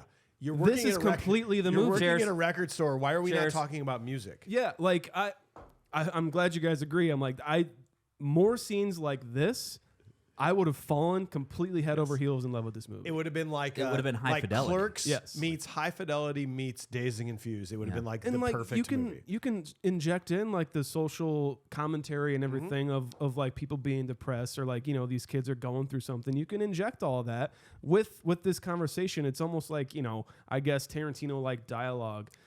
We would have cared so much more about these characters if they kind of had this kind of nonchalant, relaxed Eddie Yeah. kind of vibe Yep. to him, you know? You're 100% right. The 30 seconds you need is them interacting, talking about the music that they care about. Because of that's so much background for a character. a lot of the reviews and stuff are like, you know, the music of this time is informing these kids' lives. We don't see any of that. They just play music, Right. And they work in a record store, and that's it. Yeah. Well, and then you get fucking Bracco who like enters. You said it wrong 3 times now. cares? Who ca- But I a don't different care. way you said I don't care what his know. name is. I know, I He just think it's walks funny. in with an electric guitar in his hand, not in a case. Whoever wrote this movie knows nothing about anything. Like they're like, oh yeah, that guy's in a band, so he carries an electric guitar around with him without a case, and he carries it the whole fucking movie. Like, I don't know if you can tell, but I'm a musician. I carry this guitar with me. I don't know. Maybe it was the cut off sleeves of my leather button up shirt. I don't know. Maybe it's my fucked up teeth. That's Coyote Shivers. Coyote right? Shivers. Yeah, like cool fucking name. I kept wanting to call him Shivers because I didn't want to believe that it was Coyote No. Shivers. It's gotta be. probably It is is. now. I can't stand him. Well, Isn't he in at He's this time a musician. like- technically Liv Tyler's stepdad, dude. right? wait, Did you guys read Listen- that? wait. wait, to wait, this. wait. What? Coyote Shivers, at the time, was married to Liv Tyler's mom, making him Liv Tyler's stepdad during this movie. What? This is a little bit of an age gap. He was 12 years older than Liv Tyler. At the time of the filming of this? Yes. Or again, well, just They anytime. still are. They still are. So Liv They're Tyler's still mom, that old? Liv Tyler's mom is here. Coyote Shivers, 12 years younger. Liv Tyler's 12 years younger. At the time they were? Wow, she is Isn't that that much fucked younger. up? I wonder what that conversation had to been like. Like, okay, so your stepdad Coyote Shivers is also in this movie. Hope that's okay with you. No, he just showed up and she was like, "Oh man, I'm so excited to do this movie. Like, I really like all these people I'm working with on set." And it's like, "Hey, wait, why is my stepdad here? I didn't forget anything at home." It's just like, "Oh, I'm also in this movie." No, Did you bring me my lunch? She refuses to call him dad. They're like, hey, is Yeah. that your dad? No, his name's Coyote. His name's He says like, "Hey, squirt." No, and he's like, hey, Liv, I wanna get into this acting with you, because right now you're a virgin, and I want to explain to you from my sexual experience with your mom. with your mother. This is how you act when you have sex. I can't wait to This is watch what your you. mom does when she seduces me. Right. And she turns on this specific song.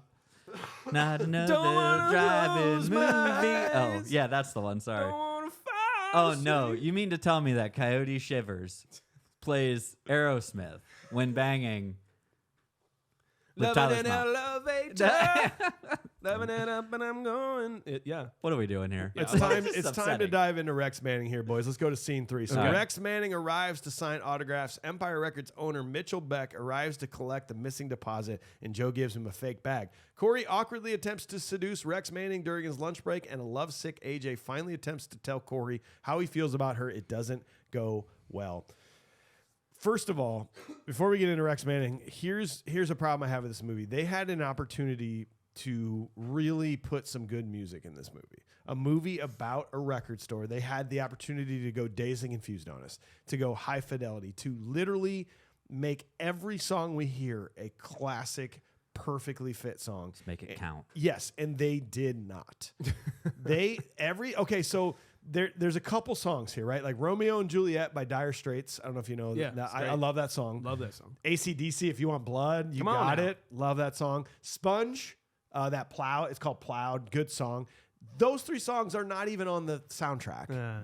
I hate when they do this. Right. Man. There's only 2 songs on the soundtrack that I liked. Edwin Collins' Girl Like You, Gin Blossom, Still I Hear It From You. The rest of this movie is just pure dog shit music. That's my opinion. Like, I cannot get into it when they're like, we're cleaning the store. It doesn't make me go, yeah, I love this song. Never get enough of you. But like even like a montage version of it, like I think they're only like kind of montage in this movie is like when they kind of pan across the people listening in the listening booths and everything. And I like one detail I really like, the girls crying listening to the Carpenters Because everybody's listening to a different song. It's pretty awesome. I really like that. But yeah, you're right. They're like, They just missed the mark. there could have been so many just like record store porn kind of shots. You know what I Yeah. mean by that? Where Yeah, they're yeah, just yeah. kind of like going through the aisles, and I know they probably have to pay every single band that you could see. But I don't know. They could have done it would have characterized the store so much, you know? It's like Dazed and Confused. Didn't they spend the majority of their money on song licensing? And that's the thing. Do it in this movie. I was just gonna say it is literally. It's a movie about music, and their budget was how big? It was like 10 million. And it's like they didn't have nearly enough of that money go towards their music budget. I guarantee you at least 5 of that was music. Really? Yeah. Man, those people made out like those They artists picked probably made out like terrible bandits. songs. I think They did. They aren't recognizable, and the only reason you would recognize it is because you heard it In this movie, Yeah. and you wouldn't even know what the song title is. Yeah. You know? So I don't know. I mean, for these artists at the time, I don't know if I haven't heard of a lot of them, but some of them at the time might have been big. Kind of. They might have had one hit. Cracker was never big. What about Uncle Cracker? No. Oh. He made Uncle it. Cracker was bigger than Cracker. Yeah, Oh, okay. It definitely was. I bet if you look on Spotify right now, Uncle Cracker has more listens than Cracker. Of course. He's the uncle of Cracker. We're not going to do that. We're not, I said if you want to. If you want. Logan I will don't do want it for to. us. I don't want to do that. Then wanna- let's move on to the greatest musical part of this movie. It is Rex Manning. Rex Manning. Is Yeah. Rex Manning, if you take Rex Manning out of this movie completely and this is not a thing, is this even being talked about on our show right now? The movie? Like, let's say Rex Manning does not exist and there's never a scene with a person, a famous musician in this movie. It's just them having conversations. It seems to be what people are grasping onto the most. Right? Yeah. Did Rex Manning Day, Rex Manning Day. Like, Yeah. that seems to be the biggest. And my question to you is actually why is there a Rex Manning Day in this movie? I thought when I first saw it that Rex Manning was from this town. Oh. And so I thought that this was a big deal. Like, oh, Rex Manning's from our town and he comes back every year on this day and the mayor gave him the key to the city. That is not what happened. That is not what happened. I built that in my head. Why is it just Rex Manning Day in this store? Because just he's today visiting. because he's there? Yeah. Or is it a worldwide Rex Manning Day, which in that case makes no sense that he's in this town on this day? Yeah. They do not explain this at all. I think they made it a day themselves, and they were just saying, yeah. today Rex Manning is coming to our store. Okay. So it's Rex Manning. So Day you don't for think us. it's actually on a calendar that No, says and Rex the only Manning reason Day? I know No. it's Rex Manning Day is because Ethan Embry looks directly down the barrel of the fucking camera and yells it at us. why? Fourth wall break. It's like It doesn't Right. make any sense. The only thing that Ethan Embry does good in this movie, the only thing, is when his voice cracks when he yells. shoplifter. Shoplifter! Oh, yeah, yeah. Shoplifter! That's Yeah. the only thing I'll give him credit for. Yeah. It's good. I mean, I like as far as like the music video and like to you, my love, Mon Amour, or whatever the fuck it is. Say no more. Say no more. Mo. It's really funny, and it's like that is a world building kind of element to the Yes, it movie, is. which I really like. And if they kind of stuck in it, then maybe I would have liked it a little bit more. But also, like every girl is fawning over him, like at the signing as well. But like even our main character Yes. girls, except for Robin Tunney's character, is fawning And over Jane. him. Dude, Jane doesn't like him very much. the thing about this is like it's like have you ever seen the video? I think it's Don Henley's Dirty Laundry.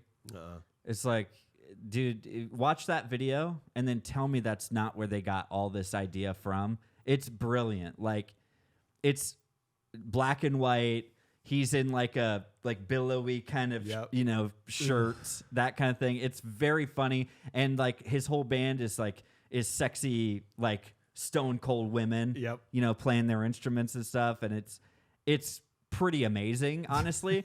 But they took that and elevated it to absolute craziness. Yeah, which is amazing because they did, in fact, like you said, make it an entire video.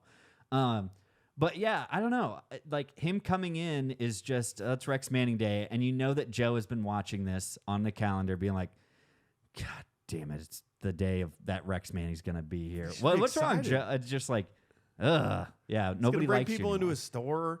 It's going to be, I love the line of the funny jokes of everyone coming through the line. Like, the one lady's like, you were my favorite singer in high school. What about now? Oh, well, you still are. And the young girl that's like, I don't even know who you are. My mom.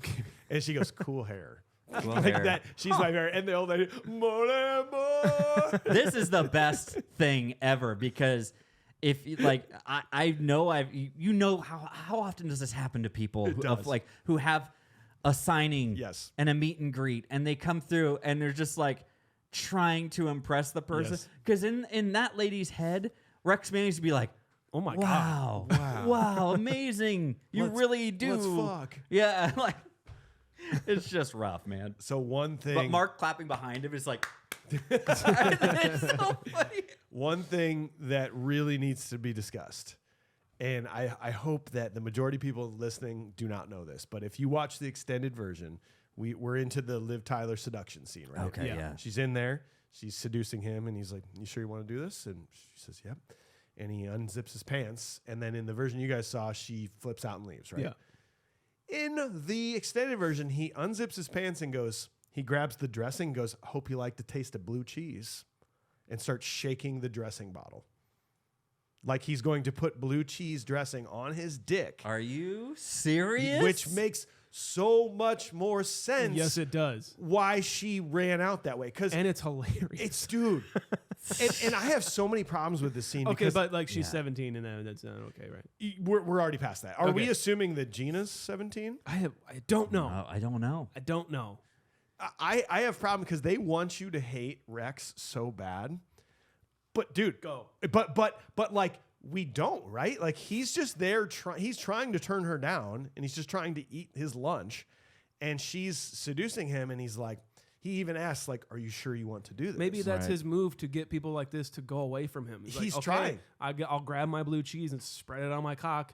And then they usually take off. And like, it's a win-win. Either they leave and I can eat my dinner, or they get it off my cock. Yeah. Hope you like a wedge salad. I don't like what's going on. Are you following me on this? I'm glad we're like, here. Yes, he's not a bad guy. Because it's the movie makes it seem like he is. Because when Renee Zellweger, yes, Gina, yeah, whatever, goes in and does fuck him or whatever.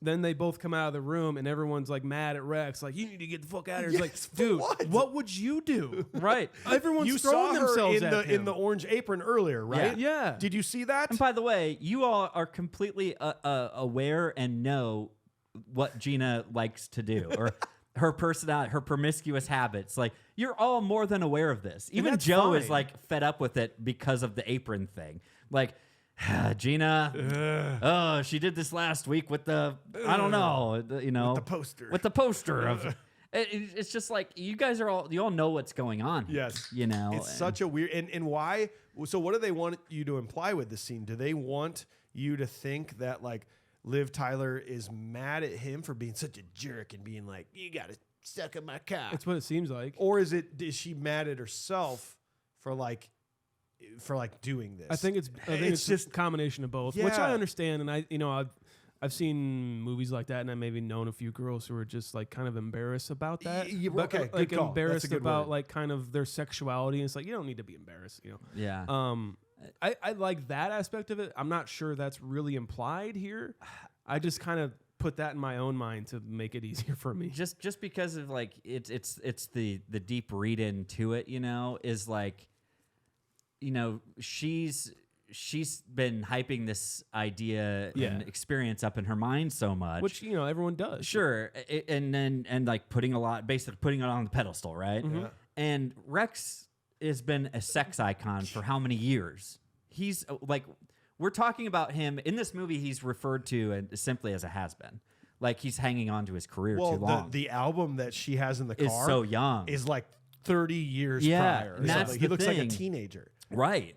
And so she's been building it up. This is like every day to him. Like, you know, every time he goes blows. somewhere or goes behind a closed door to have privacy or something, somebody's probably coming to throw themselves at him, right? That's Rex Manning, and you know, what a piece of shit.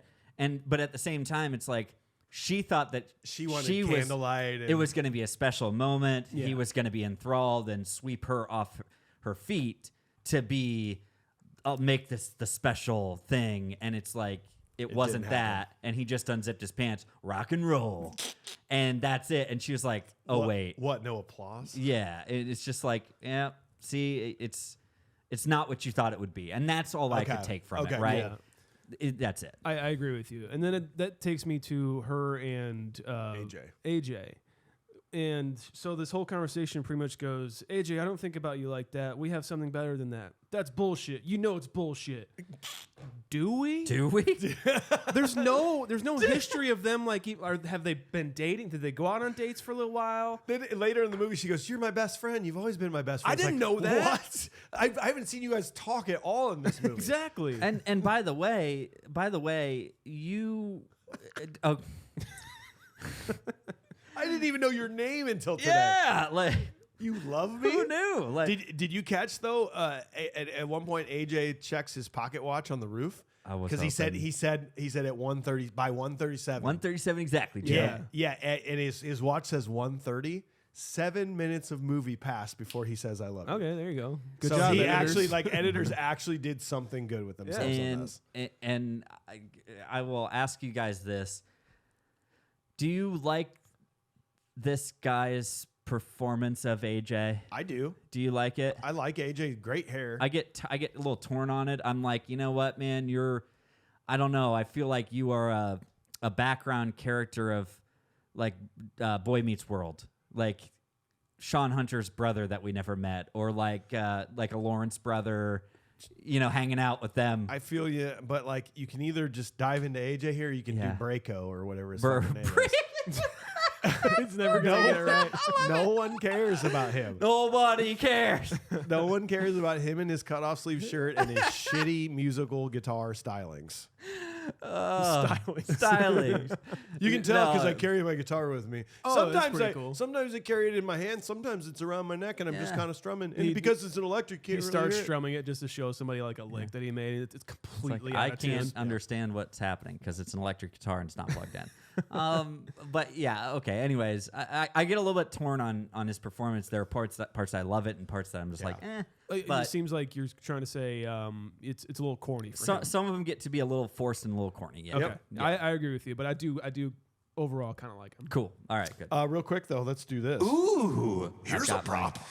I hope this isn't yours, but Better not be. it's my two favorite characters in one thing. It is a Polaroid of Rex Manning and Warren.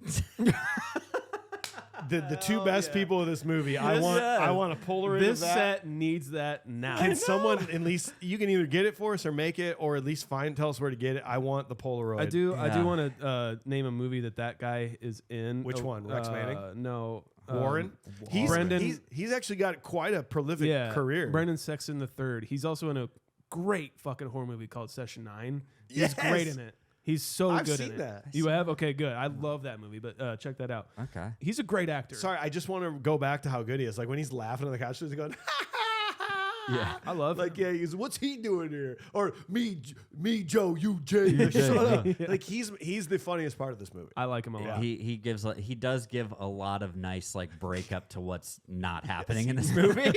You know what I mean? Oh, thank God Warren's in it. Oh, thank God he's back. Here comes Warren.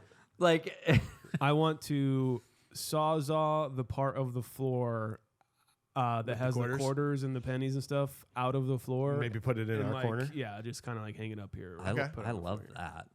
So that we can make fun of his art. Because it's like, great. Look, somebody art. called this art. Yeah.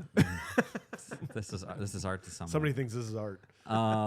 No, I want Joe's jukebox.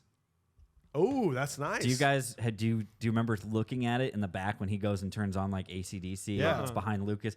It is the coolest jukebox I've maybe ever seen. It's like a tabletop jukebox. Rad. And it's got this like curved like display to it. Oh yeah. It's Okay. super cool. I want that. Okay. Yeah, move on, sir. Scene 4. After an argument at lunch, Gina seduces Rex Manning to get back at Corey. AJ attacks Rex, forcing him to leave. A secret amphetamine habit of Corey's is revealed for some reason. Uncharacteristically, Deborah shows sympathy towards the always perfect Corey, having a near meltdown and helps calm her down. After hearing about Deborah's suicide attempt, Corey arranges a funeral for her where all her friends gather around. This, if you had to pick these 5 scenes, of which one makes the most sense or the least amount of sense for being in this movie. Yeah. That whole thing I read there is just like, huh. Why and how did we get here? Yeah, my Is anyone working? Yeah. my note. Who's working? My note after. Sorry, hang on. My note after. What did Rex do wrong here when they kick him out or whatever? My note directly after that is, so now she's a speed freak. Like. Who cares? Where did this come from? And why is it being brought up now? It's the reference of kind of in the beginning of, when did you have time to make these cupcakes? Which, by the way, nobody talks about cupcakes anymore after she brings them in. And then it's like there are 24 useful hours in every day is what Dad says or something. And it's like, how do you have time to do this shit? Okay, great. Thanks for this long-winded callback. Is this an homage to Jesse Spano and Saved by the Bell too? It's got that's so. like where my mind went directly. It just feels like I'm watching Saved by the Bell. Yeah. Speed pills, I need them. It's just it's another one of those things of like even why do some things happen in this movie? What is Lucas going to take this money and then he loses it all and then Joe's like, I saved up enough money to do it. So, but now Joe has to pay back the money that Lucas lost.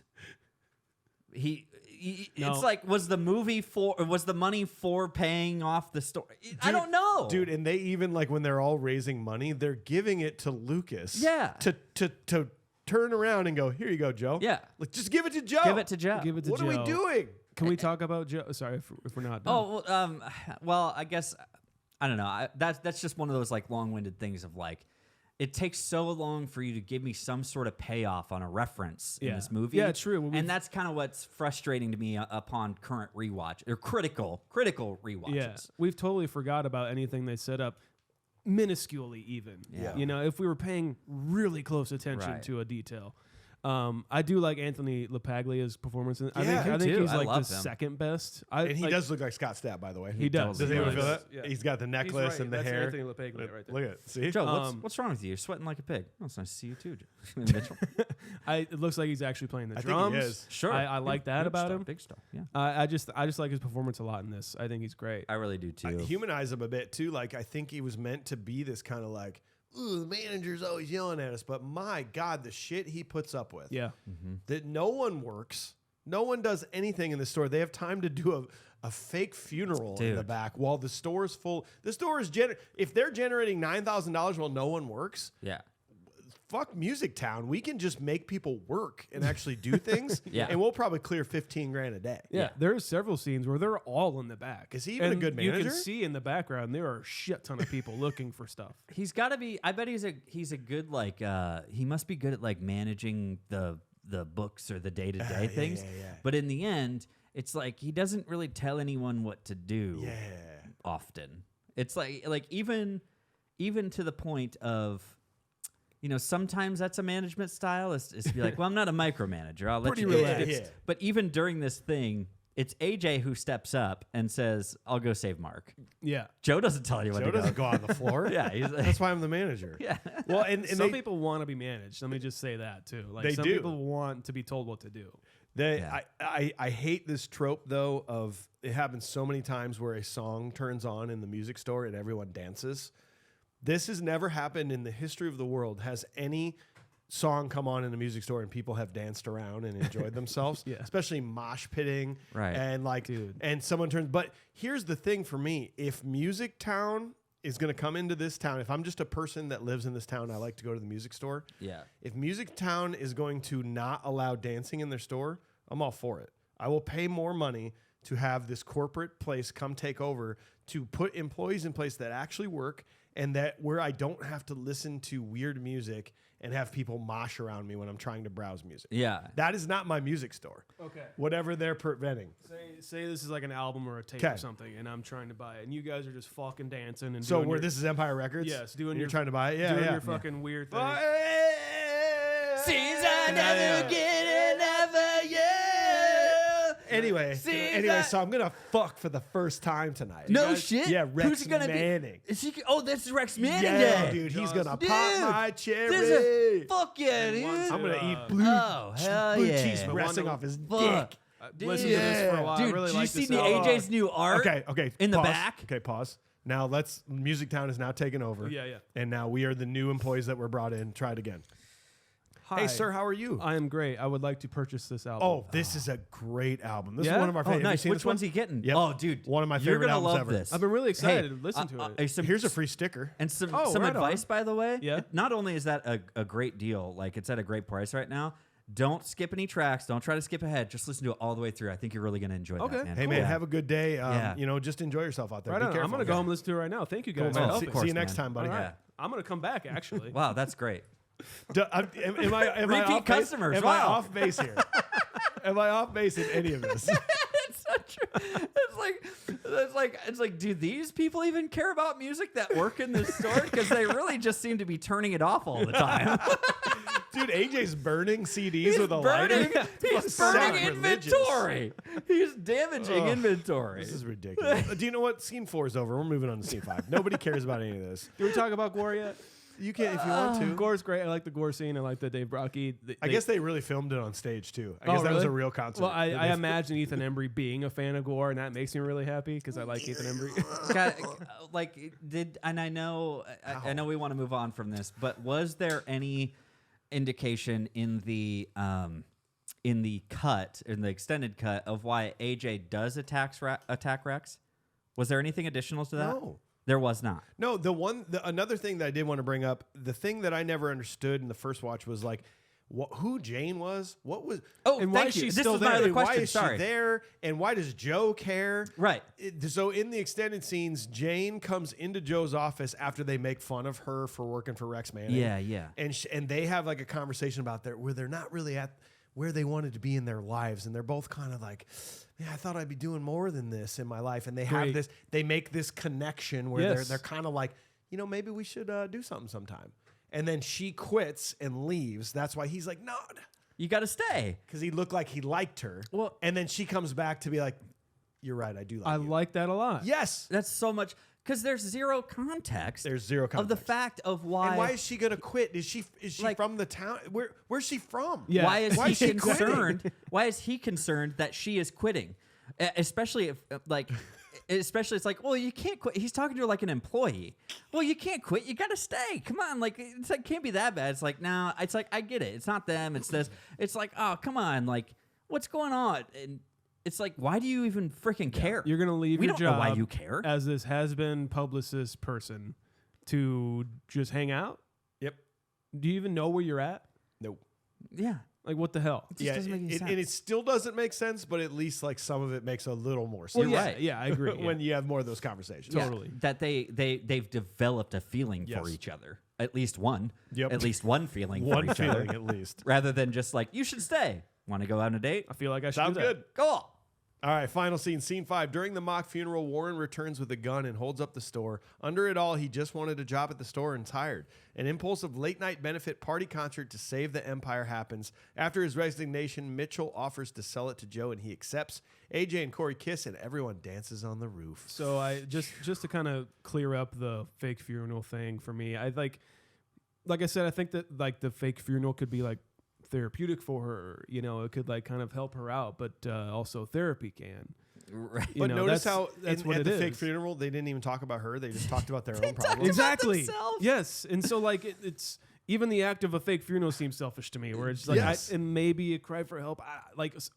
All that aside, it's just I don't feel it with these characters. You know. I know. And even this, like, you know, it's interesting to me that Warren basically gets arrested twice in an hour. Yeah. And is released twice within minutes. Like something has to be said about Warren shoplifted, stole CDs, went to jail, was released, got a gun with blanks in it, shot up a place, was arrested, taken to jail, released within minutes.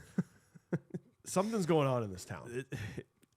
They're even like, he's a juvenile and He's his a blanks. Dillinger level What? escape artist. Yeah. Well, since he's still technically a juvenile, there weren't actually any bullets. I real don't bullets think in the that's gun. how that It's like works. I don't think it is because I think I mean, that's not like at all. there's some sort of like threat, like Yeah. sentence in that Yeah, or whatever. you can't. I don't think You that's how it can't works. do that. You can't threaten somebody Well, like, even in, with a gun, whether there's blanks or not. Even in Raising Arizona, he's like, well, the gun wasn't loaded, but he still went to jail for a long Right. time. You know. Yeah. Yeah, Coen brothers are way more believable. Than they just they build it up a little bit, and this whole and then it's so confusing again too. You get to the end here and it's like they've raised like $4,000, but they need more, so they announce a free party. But then you can give donations and we can sell beer. Oh, that's another thing. or they get the beer. Well, that's another thing. They have this longer conversation in the back room about, well, we can't just sell beer. We need a permit to sell beer, and they're like, no, you don't. And he's like, no, we need a permit. And they're like, no, you don't. Just do it anyway. He's like, all right, we'll just do it anyway. So they just sell beer without a permit on a street past midnight and raise $9,000 to then just give back to Mitchell. Like I like the charming aspect of like it's kind of punk rock. There's like, oh, fuck the rules. We're gonna raise the money. How we're gonna raise the money? That kind of thing. Even like Wayne's World ish kind of, Right. Or even UHF ish kind of.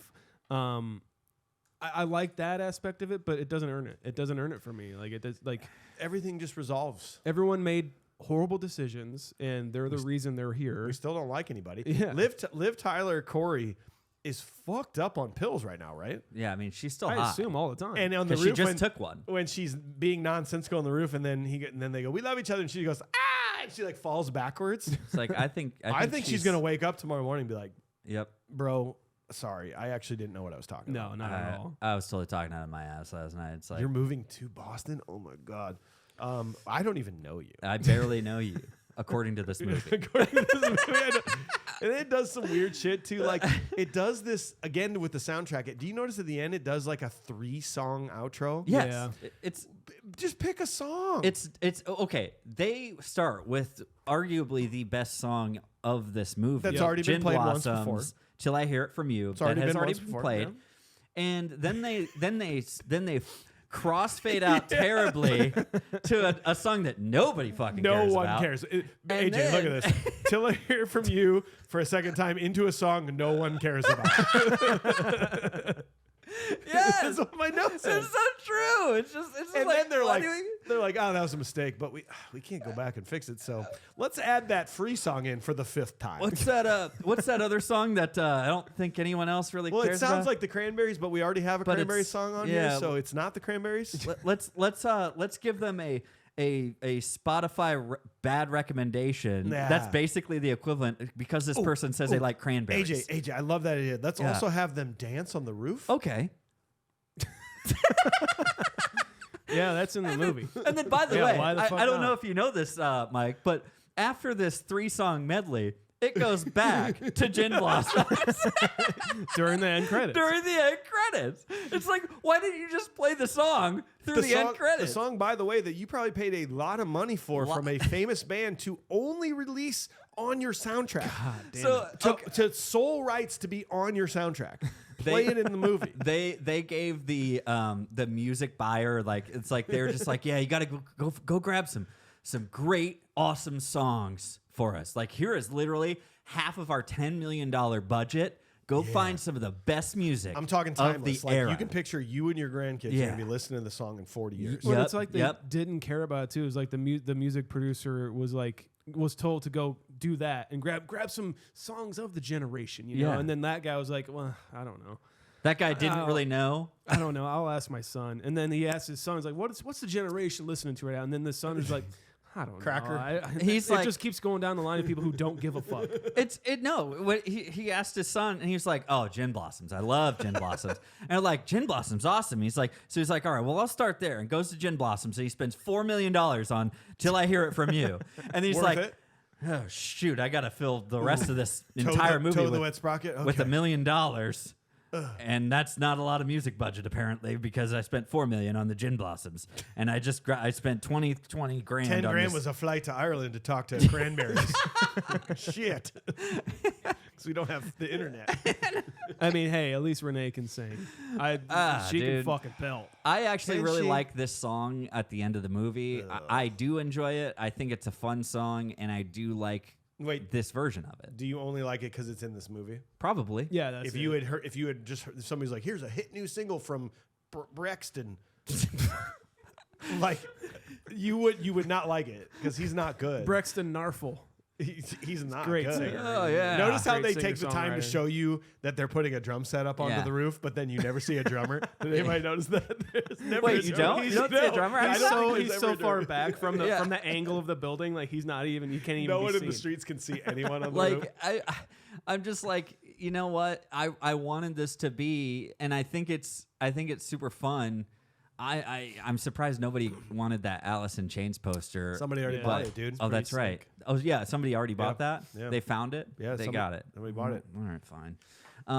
No, I enjoy the party aspect. In the end, though, you're just like, hey, here's $9,000 in this container, this cheese balls empty container. There it is. And then Mitchell says, "I'll sell it to you cheap."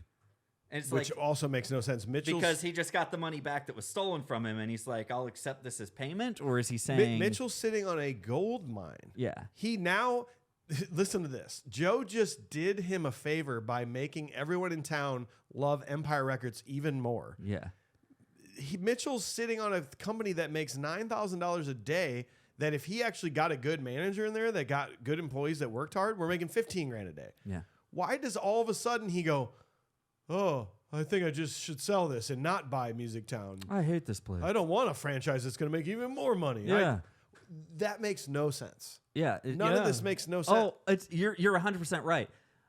Oh, I'm going to. Oh no, it's going to take me a couple days to get a new group staff put in place. Music Town's coming in, and they're going to basically help me find the staff for this joint. Oh, they're going And to they're fly gonna- in that guy that used to work at Sam Goody from Cedar Rapids, Iowa. Oh no. And like it looks like a lot of those people who are in the crowd, music fans, yeah. could be good employees. Dude, of a Warren's going to be music working store. for him. Yeah. Yeah. Warren's not going on to the new company. He's working here. Yeah. I do. Like that's, I just think that did you actually just sell this for the $9,000 that was stolen from you originally, and instead of basically having a multi-million-dollar empire for the next how many years, I guess, before all the And then music they stores say go you're away. gonna. They go. Let me get this right, Mitchell. You're going to be the proud owner of multiple Music Town franchises Yeah, across. one of many or one of whatever. it many. is. Yeah. So now We're let's just not explained anything. now let's flip this around, right? Awesome. Hey, let's humanize the heroes, quote Yeah. unquote. Awesome. Yeah, we're gonna open our own store. And then you think that they're gonna keep Empire Records open, right? This is like now it's a localized music store, right? And then, by the way, this is 1995. They're like, awesome, this has been the best 6 years of my life. And 2001 comes around, and now no one's buying CDs or albums, and it's all plummeting. And now none of the original staff is still even there because you cared about kids who are just doing this as a day job to get by during the summer, and you bought this store, and now no one buys the product that you're actually peddling. And now it's 2003. You got to wait till and- about 2020 for vinyls to come back. and everybody's streaming music and getting it on their iPods, not buying your CDs. Wait till COVID hits, Joe, and then all of a sudden you can't have listening booths. COVID iPods? You can't have listening. People sharing headphones. You can't do Science, that. social studies is gonna be tough. It'd be tough. This is what happens to them in the end. They did not win, Nope. according to history. No, they did not. So there you go. Well, boys, you got anything else on Empire Records? That's it. Nope, the store failed. Like I said, I think the end credit scene is like the best scene in the movie. Like straight up. You're right. I guess that is a good point to end on. The fact that Mark and Eddie are sitting there and discussing how Pixies are probably better than Primus, which I think I agree with. I agree. Snore. I You guys do are wrong. believe this. Sailing the Seas of Cheese? Come on, man. My name is Mud. Wreck driver. I can't stand Primus. Shut up. All right, guys, we have dissected this movie with a modern eye. We probably pissed a lot of you off, but if you listen to our words, you'll understand that you're just living in nostalgia land. We are living in modern day land, and that is why we are going to give it a modern day rating. AJ. Oh. Shay J, what do you think about this, man? Guys, we It's had going to to be break- hard for you to strip this away, I know. It's a tough one because you have to break this down critically. And I don't mean you have to break it down even with a modern eye. I'm saying you have to be critical of this movie. That's what we're doing here. This is the movie, I think I said it earlier, that the best way I can describe it at this point is I agree with a lot of the things and sentiments that are said in this movie. However, the way that it just gets to be portrayed in today's light, I mean, Logan, I think you told me, or you used the terminology of vertical cut with me about this movie, like where it's just like a small section of time, basically a hangout movie. Like nothing really happens, but it's like this vertical cut, this thing that this is just a segment of time, and everything just happens to happen to everyone on this day, you know? But again, like I really do appreciate a lot of the things that are said. You know, this music is the glue of the world. Without it, life would be meaningless. You know, I don't have to describe my art to you. If you remember correctly, I wanted a pocket watch when I was a kid, and because AJ had a pocket watch in this movie, I wanted a pocket watch in my movie of life. It influenced a lot for me as a kid. That being said, it's really, really hard to get over some of the context cuts that were made of this movie. It's still difficult for me. And that being said, guys, I think I'm going to go ahead and give this. I'm going to go a little bit higher than what IMDb is, and I'm going to give this a 6.97. 6.97, Yeah. Sean. What about you, man? Yeah, sure. I'll go. You shouldn't have made me go first. Like I'm reminded. I think of movies like Mallrats when I watch this movie, and I think that Mallrats completely nailed what this movie was maybe trying to do. Yep. It commented on like the strife of kids at the time. You know, a meaningless kind of boring droll of a job or a day in the life of, like you say, slice of life kind of thing, and nothing happens. I think this movie's trying to make things happen, where if it just was nothing happening, it might have even fucking been better. Well, that's a good point. Yeah. Like I really think that this movie, I like the idea of it, and I think the script was there. I think maybe even the direction kind of nipped that in the bud a little bit. I don't know. I don't feel good about this, but it's a 4.9 for me. Jeez. Ooh, see, I did, All right, Sean. that's I'm not. brutal. Well, hold on. First of all, I do want to come back to something just to prove how bad the music is in this movie. Gwar, the band that everybody says they like, only has 130,000 monthly listeners. Cracker, a band that no one has heard of, nor no one can actually tell you what song they sing, has 520,000 monthly listeners. Uncle Cracker has 3.5 million monthly listeners. Uncle Cracker. He deserves it too. He does. So anyway, we'll go back to that. But Sean, I'm hiring you on this. Like, I like, it's fun to hate on this movie because it's just like the 90s. Yeah. And there are so many things that don't make sense. I don't hate it because it's the 90s. By Okay, the way. I that's what I'm saying. Okay. I hate on it because it's just the 90s, and Okay. it's just not a very good movie, and people are thinking about it nostalgically. If I would have seen this in high school, I would have loved this movie. But looking back on it, it's like, fuck the 90s. People thought their life was so hard in the 90s. It's like, my God, dude. You know, it's fun. We look back on it as simpler times, but like, also, it wasn't simpler times for when you were living in it. And this does a good job of just showing that. And they miss so hard on script. They miss so hard on soundtrack. but like I do kind of enjoy watching it. It was a fun watch. But you name Fast Times at Ridgemont High, American Pie, Mallrats, Breakfast Club, Dazed and Confused, American Pie. Those are all similar movies that blow this out of the water. Sounds like we might need to do a bracket. Maybe. And if you really think you like this movie still, I say go back and watch it. But if you want what you think this movie is, High Fidelity is your movie. Yeah, that is your movie. Go watch it. I'm a 6.14. We got to go to Starling for his executive producer words. He says, I recently heard someone say that when critics hate a movie on Rotten Tomatoes, but the audience loves it, you're in for a real banger. Empire Records is just that. I understand the criticisms this movie can receive with at least 9 storylines happening simultaneously. Warren Beatty's story remains one of my favorite parts. Even the characters without their own storyline, like Eddie or Burko, leave me wanting more There you Eddie. go. You got it right. You got it. And see, he says leaves me wanting more Eddie, not Burko. Not Burko. Nobody Yeah. wants more Burko. In just 90 minutes, the movie juggles unrequited love, self-harm, speed addiction, multiple career crises, and the consequences of promiscuity. You could theoretically cut any character except Rex Manning and only need 30 minutes to adjust the script. There isn't a central theme or main course here. It's more like a buffet, providing a little taste of each character. But you know what, guys? Sometimes people love a buffet. The movie is fast-paced, fun, and flies by quickly, like they doubled the number of kids from the Breakfast Club and placed them in the coolest record store ever. Who wouldn't want to work there? It's like living in a musical without the singing, with every emotion matched by a song over the loudspeakers. The choreography as they prepare for Rex Manning Day is the best use ever of Video Killed the Radio Star. It's true. We did not mention that. It is wonderful. Yep. Watching it again, almost 30 years, I find myself experiencing the same emotions I did in college. The movie's is sugar high.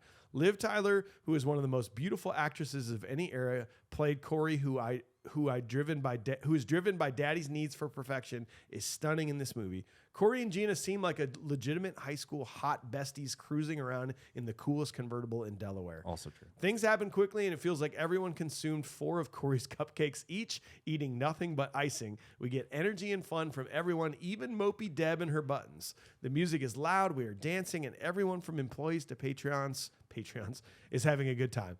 And then the music stops, the sugar high wears off, and we're plunged into immediate angst. It feels uncomfortable all of a sudden. AJ and Corey face rejection, Joe's angry, Gina transitions from being labeled as a slut to a victim and then a hero within minutes. An impromptu funeral is held to save Deb, seemingly out of nowhere.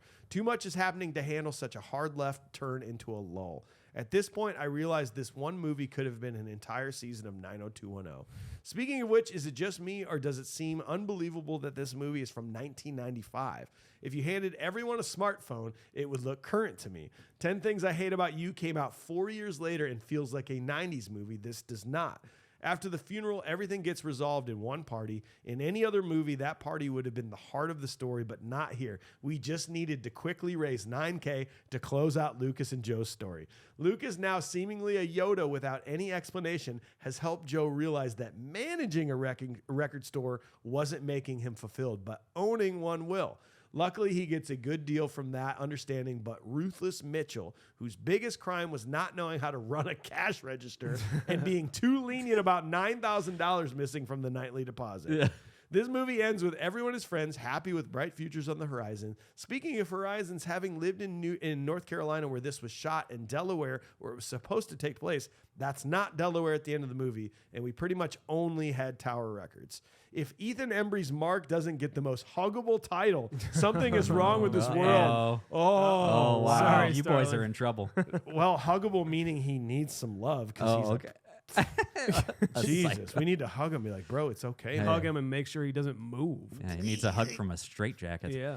At the end of the day, it's easy to say this is not a masterpiece. Maybe I shouldn't like it, given the character's disdain for pop music. I am the epitome of Rex Manning fan, but it's fun. If you haven't seen it, watch it, but don't do so with a critical eye. Just enjoy it like a crab leg from a buffet that you might not order otherwise, and come sit by me. It's a great movie to have on in the background, perfect for jumping in and out. It used to be the movie I played when getting ready to go out. I love that. Don't crucify me. I'm sure my rating will be higher than yours, but say no more, money more. If I gave Mallrats a 7, I have to give this a 7.2. So as a group, my friends, that is a 6.3 for us as a group with a modern day rating. And that feels, That feels okay with me. I'm good there. 6.3 is going to take that in the sole spot of number 115. That is right below Mallrats, right above Weekend at Bernie's. Oh man, I'm torn between this and So like meaning Mallrats is above it. Good. yeah. And then we got this movie. All right. Just barely. I don't know. Whatever. Well, please send all your hate mail to our new P.O. box. I believe it's 10016. We'll put it on the website. Yeah. Just write 10016 and then just put it in the mail. And see That's what happens. All you got to do. Yeah, it finds us. Thanks for being here. Tune in next week. We discuss 101 Dalmatians from What? 1961. Why? What? I don't know. AJ's doubling down on it, so we're going to do it. Did. I'm for it. We're Sorry. doing it. We're going to see what happens. I'm excited. And then we follow it up with a true flick from the 90s, Road Trip. You Might be bet. from the Oh my early gosh. 2000s. I don't Yes. know. Okay. And if you're new to the podcast, go back this time last year, Mallrats. Boom. Oh wow. Look Boom, at that. It's son. funny how that works That out. is great. That's a great double feature right there. Let's be real, guys. Come on. We really appreciate you hanging out here in the new studio with us because you're watching on YouTube, right? Okay, maybe not. But we do appreciate you listening regardless. Make sure you guys leave us a 5-star review. We always appreciate them on whatever platform you're listening on. They really help us out in some way, shape, or form, but we just like getting to read them every now and again. Make sure you also follow along on social media. If you aren't joining us on social media and either joining in on the love, the hate, somewhere in between, you're missing out. Just search for Confused Breakfast anywhere on social media at Confused Breakfast, guys. ConfusedBreakfast.com. You can grab some of our merch. You can grab some buttons, some stickers, some koozies. Actually, you Sucks. can get some. What are they called? They are the Steve Koozer koozies at Not Your Father's Beer shirts. Instagram. You can go to the same damn website and see the ratings of the movies we've done.